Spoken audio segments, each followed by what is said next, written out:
Trader et futur trader, bonjour, ici c'est Thomas. J'aimerais aujourd'hui vous parler de votre stratégie de trading. En fait, je vois trop de personnes qui rentrent en position un peu n'importe où, qui finalement jouent au casino plutôt qu'investissent en bourse. Ils n'ont aucune stratégie de trading, effectivement peuvent gagner sur un coup ou deux, mais sur le long terme ils perdront définitivement. Je suis passé par là, au début j'étais comme ça, donc je sais de quoi je parle. Donc voilà, j'aimerais vraiment vous parler d'un sujet très important, la stratégie de trading. Alors, d'abord, on va parler du choix de l'unité de temps. Alors, en fait, l'unité de temps va dépendre du trader que vous voulez être. En fait, il y a plusieurs traders possibles. Donc, le scalper, le day trader, le swing trader ou l'investisseur long terme. Voilà, ça va dépendre aussi finalement du temps que vous avez à consacrer à l'investissement en bourse. Bien évidemment, si vous travaillez et que vous ne pouvez pas être toute la journée devant l'écran, ce qui est scalper et day trader, c'est mort pour vous. Par contre, effectivement, le swing trader et l'investisseur long terme, c'est une stratégie, c'est un investisseur que vous pouvez choisir, tout simplement. Pardon. En fait, pour l'unité de temps, alors par exemple sur le day trader, ça va être plutôt du M15 ou du H1. Du 15 minutes ou du 1 heure, pardon, pour être plus clair. Le scalper, lui, l'unité de temps sera plus basse que ça encore. Sur le swing trader, ça sera principalement de l'unité de temps journalière, voire du H4, donc du 4 heures. Par contre, l'investisseur long terme, ce qu'on appelle le buy and hold, c'est plutôt l'unité de temps une semaine, donc hebdomadaire, tout simplement. Voilà. Après, même si vous faites un investissement long terme, rien ne vous empêche d'avoir une stratégie de trading. C'est pareil, il faut vraiment avoir une stratégie pour gagner sur le long terme. Même si on dit que les actions et la bourse montent sur le long terme, il faut quand même avoir une stratégie pour optimiser ses gains. Donc voilà. Donc là, clairement, c'est à vous de choisir l'unité de temps que vous voulez en fonction du trader que vous voulez être. Après, le choix que vous voulez faire, c'est sur quel marché vous voulez être. Vous pouvez très bien investir sur les actions, vous pouvez très bien investir sur du forex, des choses comme ça, donc sur de la monnaie. Donc vraiment, c'est à vous de choisir. Donc là, ces deux premières questions sont à se poser en un premier temps. Après ces deux premières questions, finalement, vous avez pu vous les poser. C'est vraiment au départ quand vous commencez à investir en bourse. Donc voilà. Donc par contre, alors là on va rentrer dans le dur du sujet. Les questions qui vont arriver, c'est vraiment les questions qui vont falloir se poser à chaque fois que vous allez vouloir rentrer en position sur une action ou sur un actif tout simplement. Savoir si, alors du coup là la première question c'est est-ce que l'état du marché est en adéquation avec votre stratégie? Alors qu'est-ce que je veux dire par là? Imaginez votre action elle descend, elle baisse. Par contre, vous voyez une figure chartiste, par exemple, qui vous fait rentrer en position, mais par contre à l'achat. Donc du coup, dans le sens inverse du marché. Est-ce que vous voulez réellement rentrer en position? Est-ce que vous voulez vraiment rentrer en position dans le sens inverse du marché? Voilà, c'est une question qui peut se poser par exemple. Peut-être que par exemple, je pourrais faire un ou deux exemples, un peu pour un peu emprunter ce que je veux dire. Donc voilà, on va prendre une action qui baisse. Voilà, on est d'accord, elle baisse. Hein. Et puis là, elle fait une espèce de consolidation. Donc là, en fait, votre stratégie à vous, c'est de rentrer en position sur cassure d'un breakout, tout simplement, sur cassure d'une résistance. Donc là, on peut voir qu'effectivement, une résistance est en train de se construire. Donc vous, votre idée, c'est de rentrer en position juste à la cassure de la résistance et de mettre votre stop sous la résistance, sous le dernier creux, pardon. Donc voilà, c'est votre stratégie. Par contre, vous voyez que l'action, elle descend depuis X temps. D'ailleurs, elle est toujours en train de descendre. Hein. Elle est toujours comme ça. On ne sait toujours pas si elle va changer de position. L'action, après, elle peut très bien, on ne sait pas ce qu'elle va faire. Elle peut très bien à nouveau, hop, repartir à la baisse comme ça. Donc, clairement, imaginez, il y a une petite sortie ici, vous rentrez en position, et puis paf, le marché, ça repart dans l'autre sens. Ça peut arriver. Hein. Donc voilà, est-ce que vous voulez rentrer en position sur ce genre de cas-là? Voilà, c'est une question qui peut se poser. Par contre, voilà, on peut essayer peut-être de prendre autre chose. L'action, je dis l'action à chaque fois parce que je suis vraiment principalement sur le swing trading, sur les actions. Voilà, ça fait ça.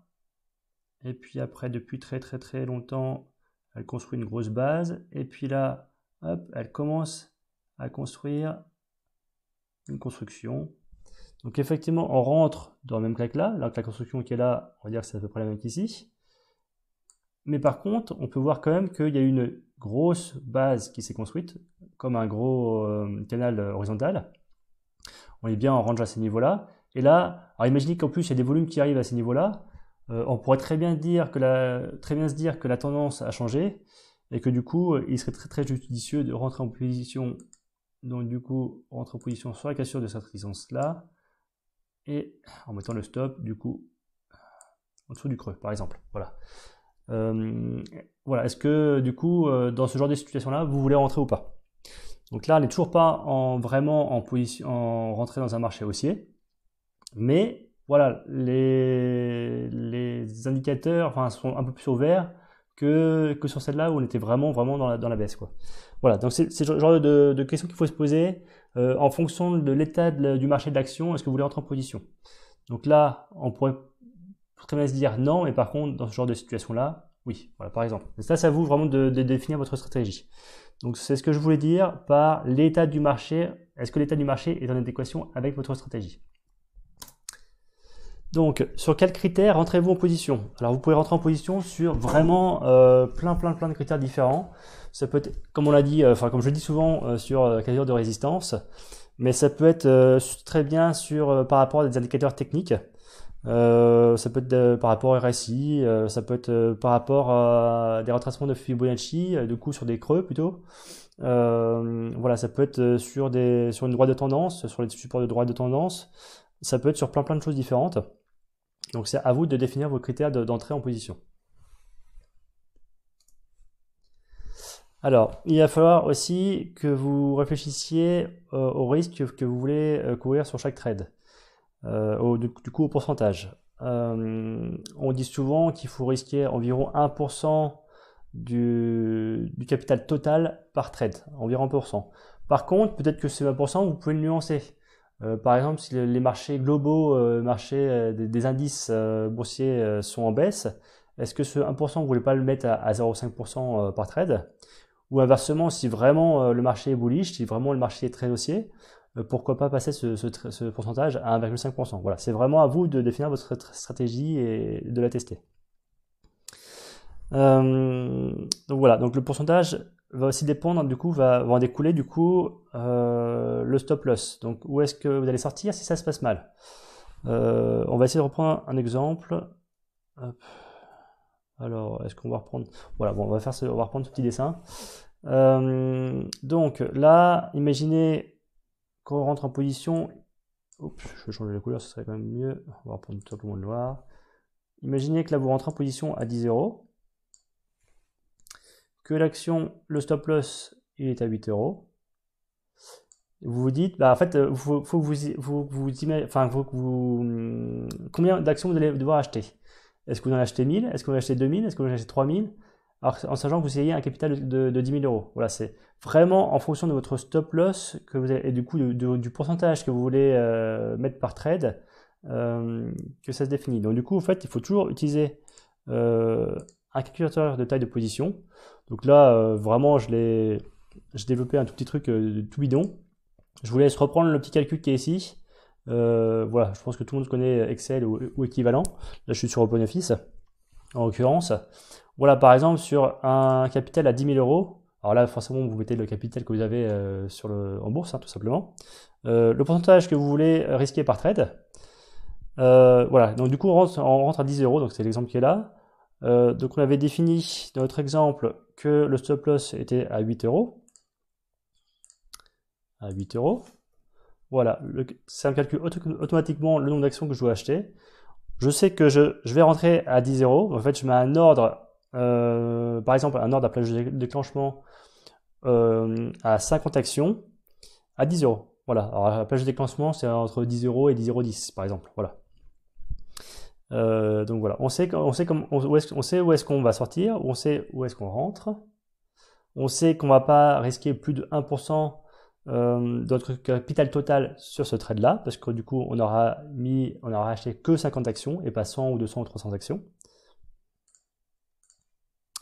Voilà, donc on sait où est-ce qu'on va sortir si ça se passe mal. Et là, en fait, c'est où sortir si ça se passe bien. Il faut toujours définir aussi où est-ce qu'on va sortir, parce que ça fait partie de la stratégie. Pour justement avoir une stratégie, il faut toujours faire la même chose, comme je vous ai dit, et du coup avoir des résultats réguliers. Donc il faut savoir de bout en bout ce que vous allez faire. Donc par exemple, sur l'exemple, on va revenir sur l'exemple, hein, pourquoi pas. Donc là, si je longe le droite là, on va dire, non, on va dire environ, tac. C'était un exemple, mon truc. On se base. Alors, si on se base par rapport aux résistances, en imaginant que la prochaine résistance, elle est là. Bon, c'est pas du super nickel, mon truc. C'est un exemple. Donc, on est rentré en position 10 euros. On imagine que la prochaine résistance, par exemple, est 14 euros. Hop, 14 euros. Notre stratégie, c'est simplement peut-être de prendre 50% de la position. 50%, c'est mal écrit, mais c'est 50%. 50% de la position à 14 euros, par exemple. Donc ça, c'est le premier objectif. Et puis après, de laisser courir le trade, peut-être avec des critères, d'autres critères, et du coup, prendre les 50% restants plus haut. Ou les reprendre plus bas si finalement ça casse une moyenne mobile. Si on se dit, on revend, si les cours croisent à la baisse la moyenne mobile, par exemple 50, voilà, on revend le reste de la position. Par exemple. Donc vraiment, c'est une stratégie qu'il faut faire en fonction de si ça monte, si ça descend. Voilà, il faut vraiment tout noter, tester la stratégie de bout en bout, le tester assez longuement sur les comptes de démo.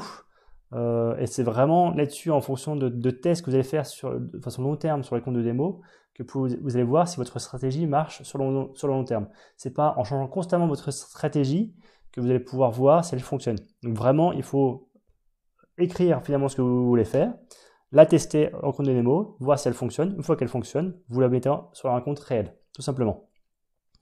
Dernière chose, vous pouvez aussi tester sur ProRealTime vos stratégies.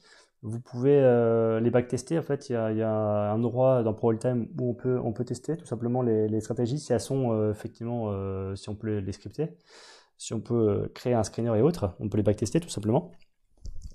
Voilà, donc surtout faites vos stratégies, testez-la en cours de démo. Et puis voilà, une fois qu'elle sera testée et qu'elle sera bien validée, vous pourrez la mettre en compte réel. Et c'est vraiment en répétant toujours la même chose que vous allez pouvoir gagner sur le long terme. Ne changez pas constamment de stratégie, ça c'est vraiment l'erreur à faire. Comment voulez-vous savoir qu'une stratégie fonctionne si tous les 2 jours vous changez de stratégie? Donc testez une stratégie, vous voyez si elle fonctionne, et puis si elle ne fonctionne pas, vous changez. À savoir qu'il n'y a pas qu'une seule stratégie, il en existe des milliers, hein. Il y en a beaucoup qui fonctionnent, mais voilà, il faut vraiment tester, il faut faire vraiment comme un robot presque. Il faut tester vos stratégies, les respecter, surtout les respecter, c'est vraiment très important. Et voilà, vous gagnerez sur le long terme, tout simplement. Je crois que j'en avais fini hein, sur PowerPoint, on va remettre le PowerPoint, comme ça on reverra toutes les questions. Oui, c'était fini, voilà. Mais écoutez, je vous souhaite de très bons trades, à très bientôt, et surtout si vous aimez la vidéo, likez-la, et si vous ne voulez pas louper une vidéo la prochaine fois, bah, abonnez-vous tout simplement. Voilà, très bon trade, à bientôt, ciao.